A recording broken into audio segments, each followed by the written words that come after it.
Okay, we're live.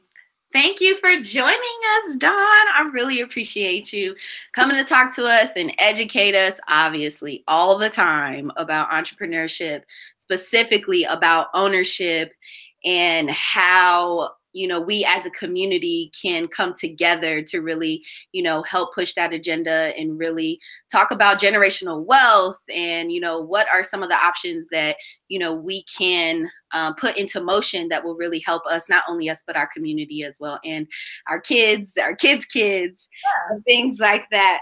So definitely thank you for having this conversation with Demetria and I. I really just want to dive in and start asking all the questions because I'm eager to know, about this process. I know we've kind of talked about it briefly before, but I'm really ready to get all those good nuggets that you have. And so Demetria, I don't know if you have any specific questions for Dawn, but just feel free to kind of just jump in. Like, this is, homegirls having a conversation, right? Like, this is how it needs to be. Very raw, uncut. And thank you. I appreciate that. I want to say thanks for just being so supportive, both of you separately. Before I even knew you knew each other, you both have been supporting me and done so many great things for me individually. And to see you guys together was like, okay, good. This is going to be a great talk. That we're all here, and thanks for giving me the platform and for sharing and, showing love. And as you said, my big thing from being an entrepreneur now in my 18th year is always have been wanting to grow my company, but also understand how I can keep ownership and not have a story where, yes, you're raising investment money, but what you do is create a job for yourself, and you're no longer the entrepreneur, you're an employee. Which this conversation we're about to have is certainly not at all a negative remarks against people that are employees. But we're speaking specifically around entrepreneurship and the structure of when you start a company, for you to actually still be the owner and in that founder and have more than anything the control to see it through. And a lot of times when you raise money in traditional ways, what you're giving up is not only equity, but control. And that comes from your board of directors. In most cases, venture capitalists require a board seat.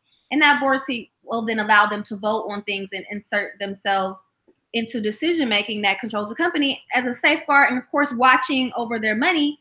But, also, if you do it the right way, you bring in investors that have expertise and knowledge that their actual opinion on that board is for the betterment of the company and to guide you. More often than not, we see the board members focusing on their financial instead of what's best for the company, but just like mitigating their personal risks.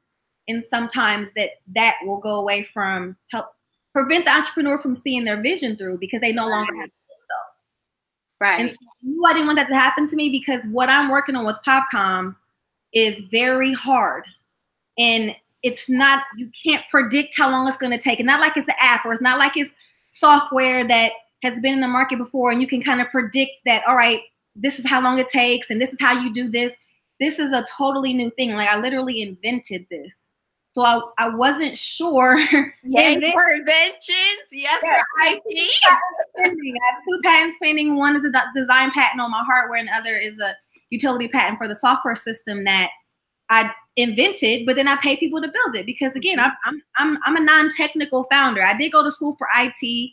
I know how to code HTML. I used to build websites, but I do not, I didn't develop our stack. I'm not building those things. So that's to make that clear. Like you can still be an inventor if you don't even know how to build it exactly. It still was my idea.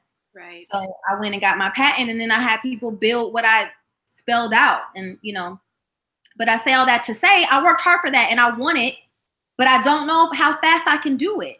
I don't know what roadblocks is gonna happen. And when you raise money, they want you to do projections. Everybody knows projections are guesses because you're not in business yet. You don't know. But some people project what we're going to bring in or what we're going to do based on variables that, by the way, we have no control over. So we're like, if we do this, then we'll do this. But if one thing goes wrong in that if then we'll get this. It changes the everything. whole thing is jacked up, and now you're not meeting your projections, and now you're out, and then now you're out of money, and then you have to sell more shares, and things keep happening, and before you know it, by the time you really have took the time, made the mistakes, learned the lessons, know how to scale your business, you're now diluted down to under 10%. So when it's worth $1 billion, or which people say, what's 1% of $1 billion? It's still your idea. It's still yours. Why would anybody else deserve to have that? And that's, but then it just depends on, you know, how you want to do it. So that leads me to reason why I didn't want to raise any more VC after I raised $900,000 from VC and angels. And I said, okay, I want to do something different. At the time, what was popular was ICOs, and they was going crazy. So much money circulated through cryptocurrency and tokens and projects raising money, which was the initial coin offering, which was based on blockchain projects that were using Bitcoin and cryptocurrency to raise money and bypass the entire system, right? The SEC, and bypass anything you had to deal with to raise money in the US. So of course I was attracted to that. I'm like, sign me up. Sign me up. You know? Right. And so I was getting ready to do it. I went to Dubai and I pitched it, and I'm like, I'm going to do this because we're using blockchain. So PopCom is an automated retail company. We build technology for vending machines and kiosks, so software to allow them to collect data, and then we have hardware. And so long story short, we use face recognition to collect anonymous customer information. How we do that is you walk by the vending machine. It won't say this is Janeya. It'll say it's a female around this age, and she either purchased or not, and this is how she's feeling. But if you opt in, you can say, take my picture, save it. Otherwise, you turn your face into a biometric hash. It's just a string of numbers, symbols that represent Janeya. And they will never know it's you because it's on the blockchain and it can't be breached. But if you decide that you want to release that and say, okay, yeah, I want to know it's me because I want to buy something regulated like cannabis, alcohol, get my prescription, or I want to get loyalty points. You say, share my data. And so, you know, that's what we built. So we have a viable blockchain product. So I'm like, cool, I'm going to raise the money in an ICO. So I got a real product. A viable product. Because there's so many products. Yeah. People are making up whole projects. They don't even have companies, just writing a white paper and getting like 30 mil. I was like, and I'm up here struggling to get $1 million? And you got an actual product that works. Like, so, right. And so I said I wasn't raising any more VC money, but by the time, you know, I started to really study and understand how that impacted my cap table and my business, the SEC was like, hold up. Y'all done doing too much. Number one, you're raising too much money with us watching over you. And number two, there's a lot of scammers in there, which by the way, there's a ton of scammers in right now. We've seen it. Right. People are raising money. I can name several right now. Right. You know, so let's not act like it was crypto was the problem, but the problem was they couldn't get their hands on it. They couldn't watch it. They couldn't tax it. So it had to be regulated. And then, of course, you do want to protect investors. End of the day, you don't want people to get misled. A lot of projects failed because they were scams. You know, people did get lured into things, which, again, I go back and forth because I'm like, well, how are you going to give money to something and you haven't even done your research? It's kind of your responsibility to look out for your own money. But if people are totally misleading you, that's another thing. So when they cracked down, the SEC changed the rules around ICO, saying you can't do that anymore, and you can't use a token. You can't just if you're selling tokens, it's a security. And then so the SEC changed those laws, and then this instrument called the STO, the secure token offering, this kicked in, and which is basically a different. It's like an ICO, but it's regulated. It's under the Jobs Act, Title III. Regulation CF, which allows for you to do a public solicitation, a public sale up to $1,070,000 a year, or you can do a Reg D 506C and then take money from accredited private investors on a private placement memorandum. But all of this is again for just going back to being able to take money from accredited and non-accredited investors through a STO, tokenizing the cap table where it's a security that you can sell to the point where after a 12-month holding period, people can even go on an exchange and actually sell tokens like you do shares on it on a stock exchange, on a token exchange. So there's so many benefits to this new way to raise money. And this is why, you know, I decided to do it, because I didn't want to give up my whole company. Yeah. I want to raise from friends, family, and peers. And I didn't want to give up my whole entire company getting a product out. Yeah. If I want to raise VC money where I'm at now, I would probably be under 20% because I need more capital. And this money is expensive. But we've set it up where people that invest now in the STO, they get bonuses and token bonuses. So, for example, at the beginning of 2018, our valuation was $4 million, and it's now $8 million. So those investors who came in at 4, it's double already. Yeah. Yeah. Double their money, right? What I do is just keep doing my job and then build value of the company, list it on an exchange, and now my investors can get liquidity because I'm building the value, and there's a demand for my tokens, and now they can get their money they can hold or they can sell. Yeah.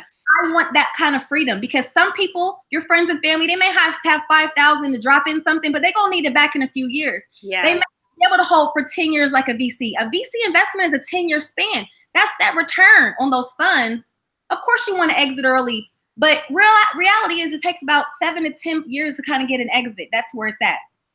Private investors and angels really don't have that to hold. Like, they need that. That's the kids' college money, or I'm talking about individuals. Right. You know, that I know. So I wanted to set up a way to raise money where I could keep control and I could keep my equity. I could have friends invest. I could return my friends' money, and they can get it back when they need it the most after, a year or two of holding. It's a 12-month mandatory holding, but I would recommend holding it. Let me ride this out for 2 years. Right. Get your value, but at any time, that's the value of that's the beauty of being able to sell on an exchange.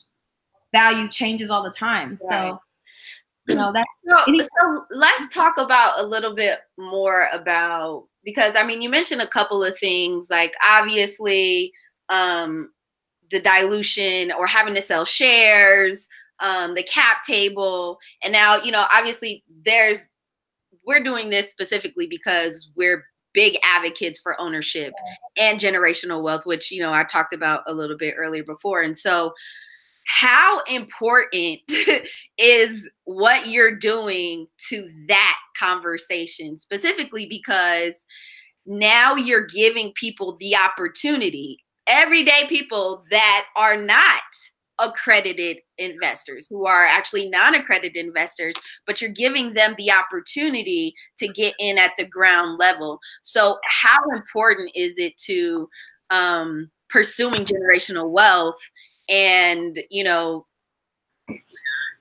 decreasing that wealth equity gap that we're seeing that's happening right now? No, that's a great question. I'm glad you asked that. I had to shift a little bit.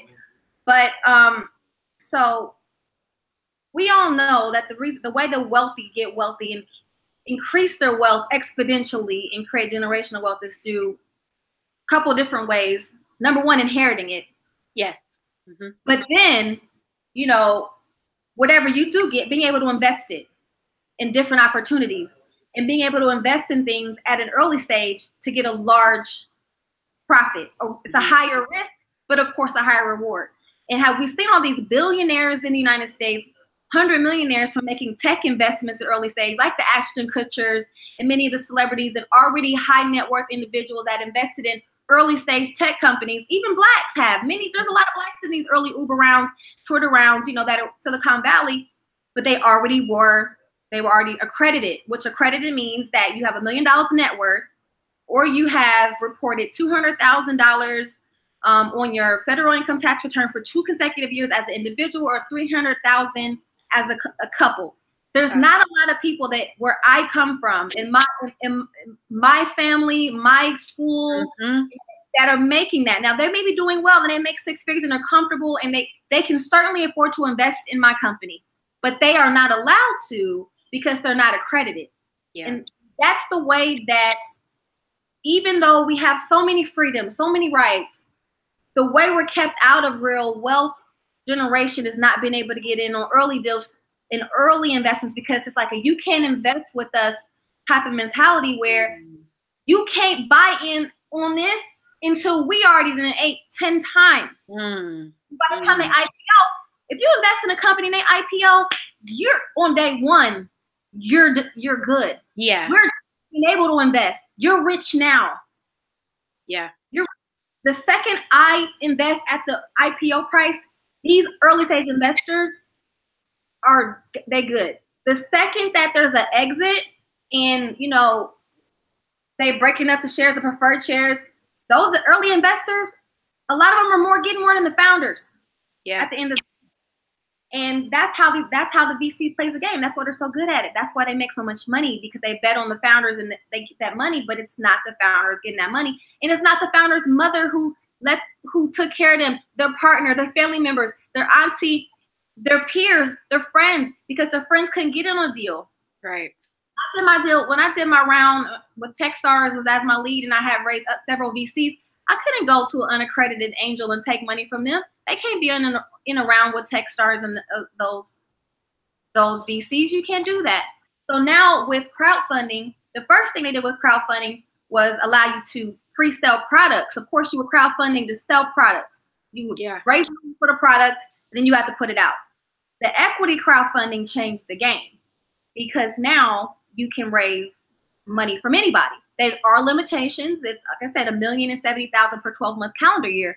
But think about it. If you're building your company on a realistic, healthy pace, you can do a lot with $1 million a year. Yeah. Right. I think so. You know, I don't mind having $1 million a year. And we're not talking about sales, but like you can raise for the first couple years, crowdfund, bootstrap, grow through customers. I'm not saying don't raise VC money. I'm saying go to them with, this is opportunity for you. Yeah. We're generating money. Yeah. This is the value. This is the valuation. We want to grow bigger. You want to get in? This is the price. Right. Not, oh, I have a good idea. Can you please believe in me? Anything it takes, take it all. Whatever you want, just help me get started. You can have $5,000 for 40%. Excuse me? You know, and I think a lot of people don't, you know, we had this conversation, you know, right before you started Bars, and which is amazing podcast, by the way. On Apple, Spotify, and Google. Shameless plug. That was a commercial. Right. But you know, we had that conversation where it's like, you know, people aren't really familiar with the terminology, and so they're so, you know, I want to get funding. Yeah, I want to get funding, and I don't know how to even evaluate my company, right? Like, I don't know what my company's valuation is. I don't even know the formula that I need to input, you know, that data in order to even tell me what that valuation would look like. So I think having conversations like these with people who have been in the game for a long time, we said 18 years, 18 years being a full-time entrepreneur, girl.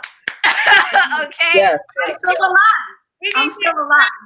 Snap. I'm not in a mental institution. I'm not on meds. I mean, you know, I'm not on drugs. Hey. Hey. Yeah, so I want to jump in really quick to the conversation and ask a question about the climate of what this means for the minority business community.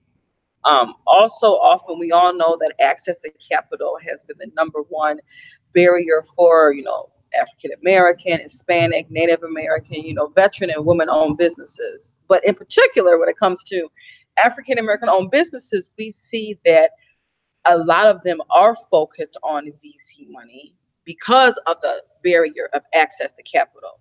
And this innovative solution that, you know, you have brought to the forefront.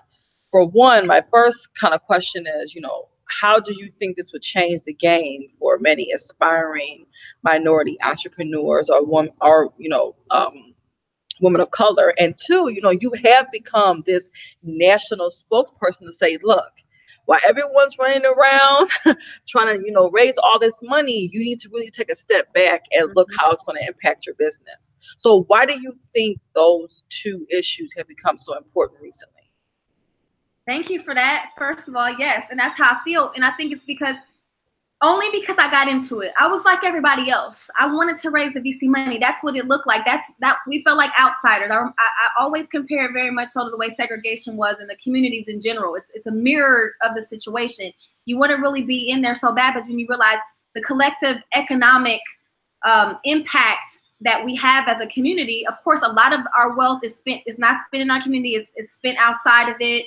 We know how much money we're spending as a consumer. But there's a very large and growing population of responsible people in our community that have some, disposable income, that want to know where to put it at, and will, with education, they will put a couple $100s into something or a few thousand. They will, and I know it, and they're out there. They just have to be educated to know. So your question about how does it impact, it changes the game completely, because we all know. I mean, if you're really an entrepreneur and you're out here, like, people are supporting you, that's how you're in business.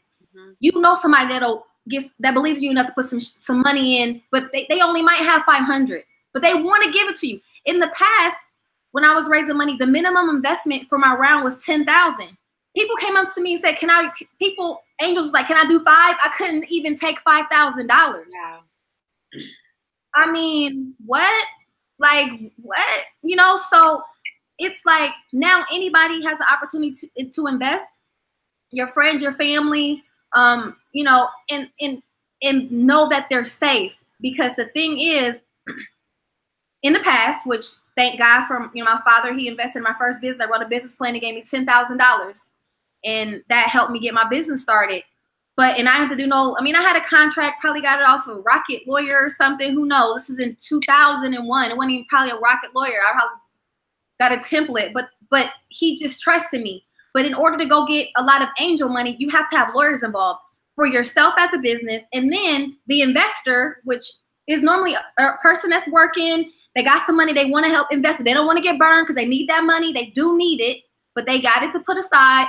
They got to get a lawyer. So it's more cost for them, and they want to make sure they can trust you. And then you always say, well, doing business with family, I don't know about giving money to family.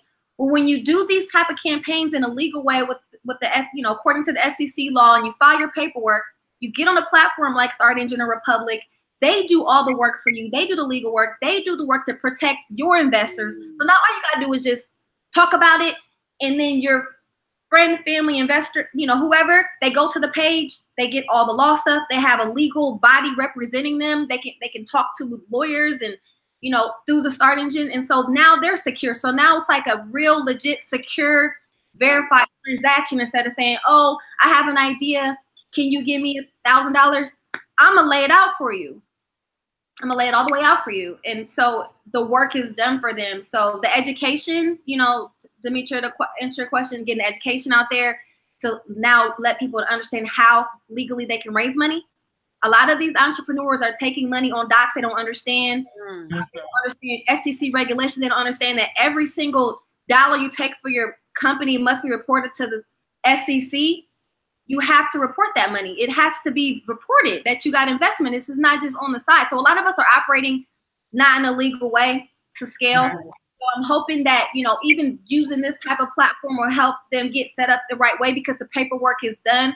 They did my filings in the SEC. So filing a Reg D, like I said, we did a Reg D 506C, which is a Reg D 506C filing allows you to raise money from private investors and what is called a private placement memorandum. So you can raise money in that way, but you can do a public solicitation. So I can talk out loud like this and say, I'm raising money, and it's, it's legal. In other rounds, you cannot get on stage and talk about it. It's illegal. So you have to understand the type of filing that you have and the way that you're allowed to solicit, because if you get fined for doing something outside of the law when you're raising money, that's the problem. You don't want to get fined by the SEC. So what I'm doing now with Start Engine in Republic is called a Reg D, a Reg CF. So it's literally regulation crowdfunding, Title III regulation crowdfunding, Reg CF. And again, that's $1 million a year. But you have to do these filings, and instead of us trying to figure out, oh my gosh, how am I going to get a Reg CF filed and through Edgar and all the work? It is a lot of work, and I've done it before, but they'll do the work for you. So you pay the platform. I think the fee is $5,000 and under, which is cheaper than any attorney you're ever going to find who's going to do an offering for you. You pay $50,000 to do a Series A plus. When you raise money, factor a percentage of that is in lawyer fees. Yeah. So would you say before you chime in, Demetria, would you say that this process or this option is kind of like leveling the playing field in terms of raising funds for people, for minorities, basically? I say yes, and it's a challenge because we always say things. I'm gonna keep it all the way real. You know I do. We always say things like they support they can go raise money from their wealthy, investors. Black women don't raise money because, we can't get their money because they're rich. So, and we know we have to get accredited investors and rich people, but the rich people won't invest in us. Not an excuse anymore. You don't need them. Do the work. Right. That's gonna be interesting to see. Your community to believe in you. Right. Don't do the work now. What you gonna say now? No, and that's a good point because we all know the conversation of certain elite groups not wanting to invest with women of color or women in general or minorities. I do believe that is a main issue, but I think similar to what you kind of are hinting at, we got to take several steps back and, for one, ask ourselves, are we educated about what's going on? And two, are you investment ready? So I think, exactly what you're focused on is something that could really educate the masses. So my next question is, and I think Janeya and I both talked about this on the phone separately, but we talked about how quickly we've seen other people rally around political issues of the times now and raise a lot of money. The $18 million raised for. You see, I brought that up on Twitter. Right, yeah. So me and Janeya was like on fire, going back and forth through text about that. And I really want to make what you're doing a true success story. I want us to look back from a couple months from now and say, man, look who really raised that money. So if you, for people that are seeing this for the first time, getting to know you, people that are really wanting to support, what is your call to action to them? If somebody could, go out and at least support you right now, what do they need to do? Number one, my call of action is to go to our platform. It's startengine.com/PopCom, and you can read all about our offering. I mean, we're raising $943,000. They give us 90 days to do it. We have 72 days left. We're about to hit 30,000. It was, that's great momentum. But when you really gauge when you think about the span, right? I calculated it when we were on day 80. It's like, you have to raise $12,000 a day. Then it increases every day or average that raise. So everybody's hitting me up like, congratulations. Yes, it is great. It's like, thank you to the 47 people that have invested. I am grateful for you. You are doing something. You're getting in on a great opportunity, first of all, but you're showing the power group economics. You're demonstrating that if you get opportunity to invest in technology, you're going to take that risk before you go and just get on Robinhood and invest in Google or Apple or somebody else's dream that somebody else got in on early. So that's what I say. But I also say, hey, listen, if you look on there and it's not for you, go to startengine.com, go to Republic. There's other things you can invest in. Invest in something. We have the power to now invest in early stage startups. There's several other Black founders that I know that have raised campaigns that passed 100,000. I do certainly want to raise all of my round on here. I want to be able to max it out for sure. I want to be able to show people that it can be done. And it's a risk because, number one, put my whole business out there. Yeah. Everything about my business and me is online on that page. All of our financials, all of our revenue, everything we do. It's an open book. There's no stunting. There's no pretending about what my numbers are. They're on the internet. They're there. We're an open book, and so I put myself out there. And then I put myself on the line like, hey, we're not going to raise money from VC. I already shut them down. So they already are like, all right, you said that. Let's see what you about to do. And so I'm putting myself all the way out there, and really whatever happens, it's out there. It's the story. I want it to be a success story.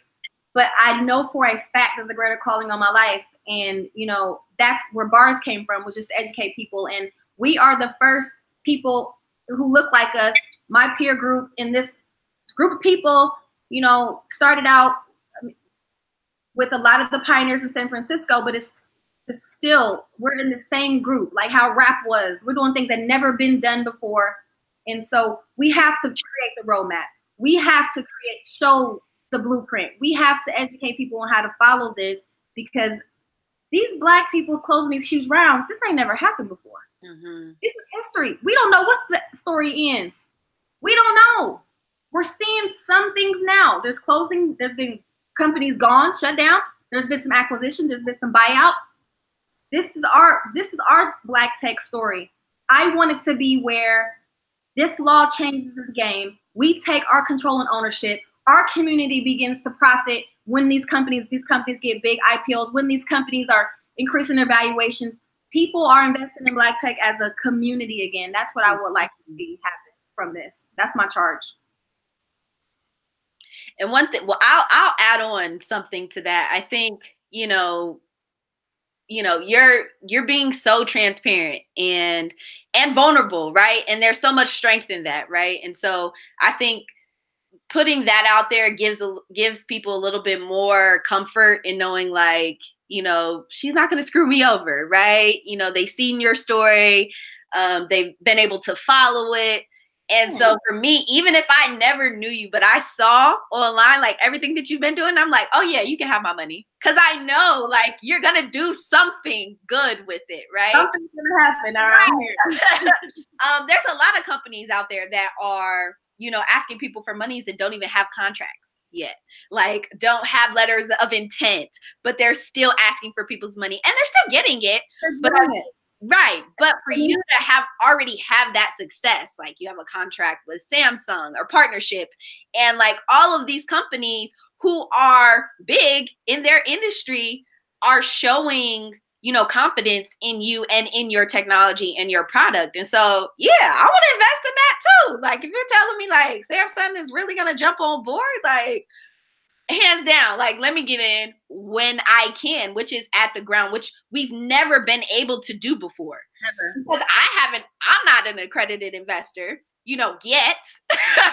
But because of, you know, this type of option, it is now allowing me to get in and invest. So I think one extra thing that I'll add on to that is, even if it's not your company that they're investing in, if that's not their cup of tea, you know, and you're saying invest in something, tell 3 other people to come in and look at it and invest in something, or show 3 other people your company and say, hey, check this out. This might be an opportunity for you. Make it go viral. That would be amazing. Instead of making the wall go viral or making, you know, dances go viral, or, you know, it's interesting, but, you know, we'll see. It's a case study in economics when it comes to investing in a tech. And it will grow. And I know that what I'm doing now by educating people is going to help somebody else's after me. Yeah. Somebody's going to understand this enough to invest. I need the public to understand. Yeah. So it's going to have an impact for sure. And I just feel good about that. Like, I've spent a year studying this. Like, I really know what I'm talking about, because I feel strongly about not sharing misinformation.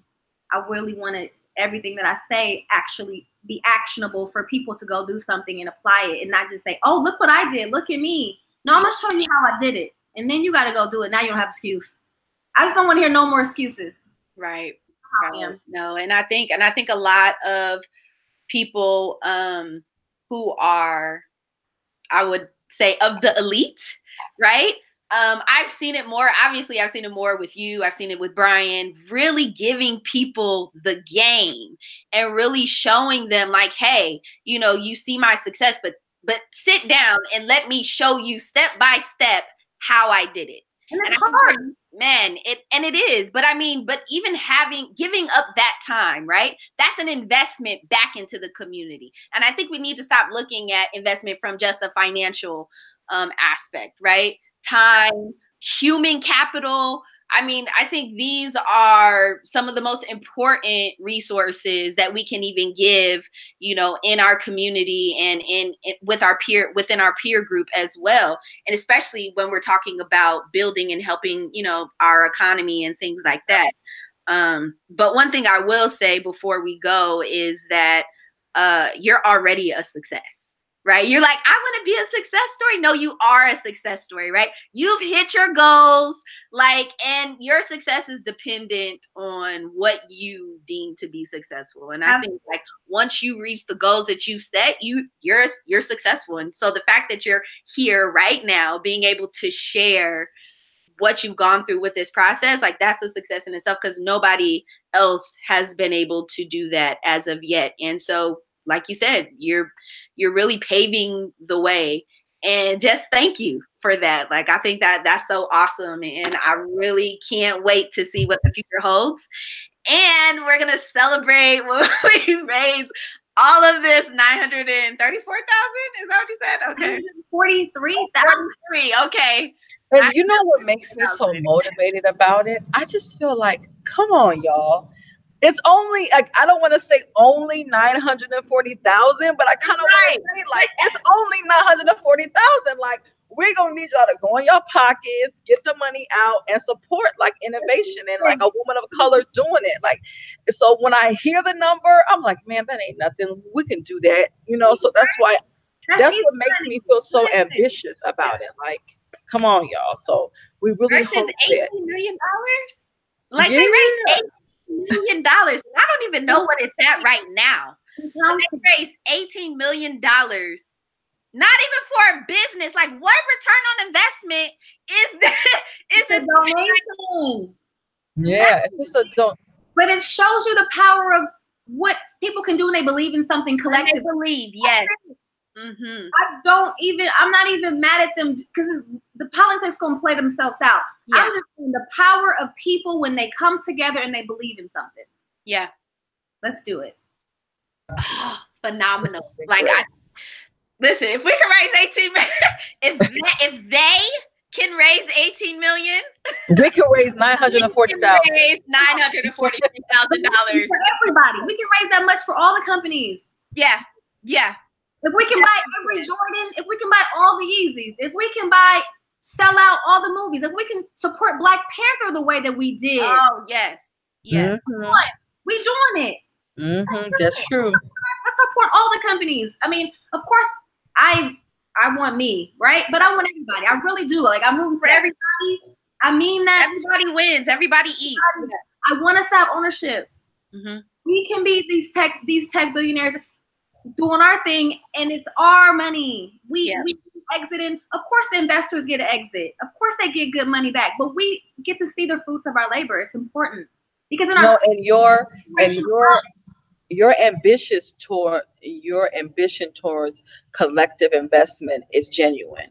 So I think just for you being able to want to educate so many people on, look, this is what I'm doing. Y'all better jump on board so we can all get this money is very genuine, and it's much appreciated. I can guarantee in this demographic. So one question before we go. And I know I said that a while ago. I'll have you here all day, Dawn. Listen. But one question is, because I know we're talking about like this as an alternative way of raising funds, right?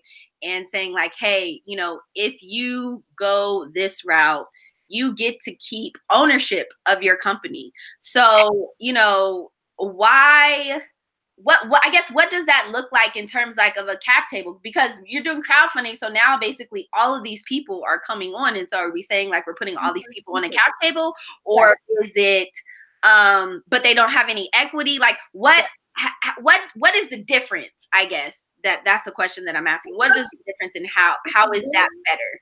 It's really, really, really similar in now that the laws have changed in the filings, Reg D, 506C, Reg CF. It's just like very similar to a Delaware C corporation. So most companies that raise VC money are Delaware C corporations, and you have shares. An investor invests in you, and they get shares, and there's a value on those shares. You give a valuation, which our valuation is $8 million. You issue a certain amount of shares. Every share is worth something. Our shares are worth 18 cents because we issued enough to continue to do raises and then increase the value on those shares. If you don't issue enough shares, you run out of shares. You become fully diluted. You need to issue a lot of shares with a lower value so that you can increase in value and you can have enough shares to sell. So different people are holding those different shares. So what we did, so we're Delaware C Corporation, and we had a standard cap table with VC investors. We tokenized our cap table, and we tokenized that and turned it into a security. So instead of shares, every what was a share, the investors now have tokens. So that's what we're selling on this exchange. It's the same as equity. It has value. It's just a token instead of a share. Okay. The different word for the thing. And then that's what you talked about in terms of being able to liquidity. You know, when you're talking about an LLC, you have a membership unit. Mm-hmm. When you're talking about a C corporation, you have a share. When you're talking about a tokenized cap table, it's a token. It represents interest, equity, a value, a revenue share, whatever value you assign to that token. Some tokens raise money, and the token represents a percentage of revenue share. I didn't do a rep share token because I feel like people would benefit better from having a percentage of the overall company since I plan on building it to a large value. Right. Trying to exit it. And then the liquidity wise, I felt people would appreciate that. What I mean by liquidity is when you invest in a standard round or even an angel round, you are holding that investment for, let's just say 10 years.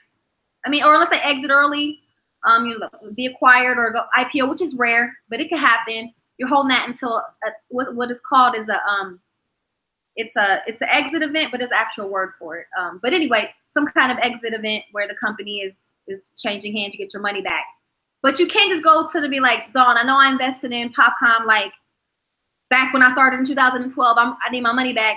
I can't give you the money back. All the money we have for the business, we're using it to build. Yeah. You can't get it back. You can't. I mean, you just can't pull it out. It's not traded. But if you have a token, and in 2019, there'll be several token exchanges. We're talking about something new. This is a very new thing. It became legal 2018. Hasn't been a year. So now people are selling tokens like me.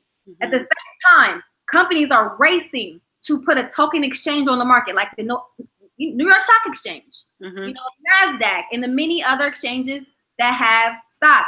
Start Engine is starting one as well. Securitize and several others.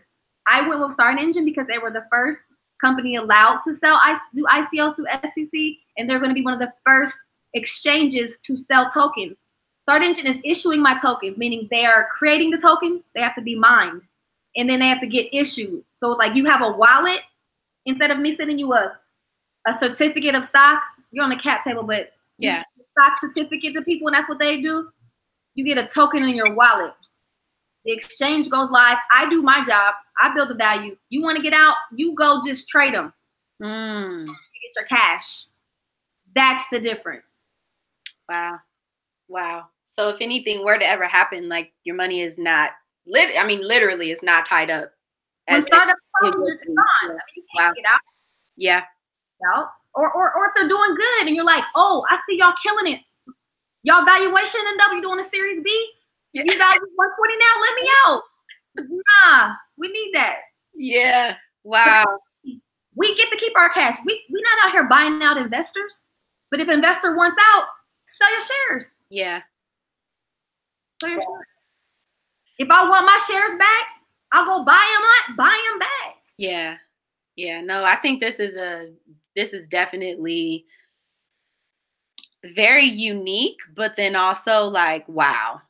Like I'm glad that they're literally trying to level the playing field by doing this, and by allowing this, because it's just, there's so many barriers that we have to face as a community. We can fund ourselves. Yeah. And that's the first thing that we need to do is really just fund ourselves, reinvest into ourselves. Too. Of course, I mean the Black community, of course, because I'm Black, but like I have investors of all colors, races, nationalities. That's except international investments. So even when I say we and us, it's like people who really believe in me and who really rocking with me. Right. Want me to do well. I mean, I have investors on my cap table that don't even like me as a person. We don't even get along. I'm being honest with you. But they believe in what you're doing. They don't even believe in what I do, probably, you know, but they did at one time. But the thing is, you really want to deal with people not just for money, but because they really believe in it. Yeah. They really believe in it. A lot of times investors invest because they see it. I mean, of course it's opportunity, but they really don't believe in the person, or it's kind of a, what's the word? Quota, or like, let me go ahead and get a black girl on my roster. Right, that check box. That box on my roster. Yeah. Well, I mean, listen. Everybody put me on y'all's roster. All of y'all. No, but I definitely want to thank you for just having this conversation. Like, I think this was a great conversation, and I think it's definitely going to benefit our community and people who just want to get into investing, where maybe they don't have, you know, that $200,000 that is sitting in their account, you know, for 2 years. Like, but they got 500 or they got $252, which, let me say, by the way, is the initial investment that it takes. It's the minimum investment. And that's about, you know, a nice amount of shares. I can't say, because legally I can't say, but get you a nice amount of shares. Yeah. You know, and my job is to just continue to increase the value of those shares. That's my job as CEO. Well, we believe in you here. Demetria, I don't know if you have any closing remarks or any other. It was funny exactly when you said that. I was texting you like, so will we buy any shares? Startengine.com/PopCom. Yeah. No, but again, thank you so much, and we definitely will be supporting you along the way and waiting to look for some great updates and feedback about your success. So thank you so much. Thanks for having me. I'll talk to you guys later. All right. Okay, bye. Bye.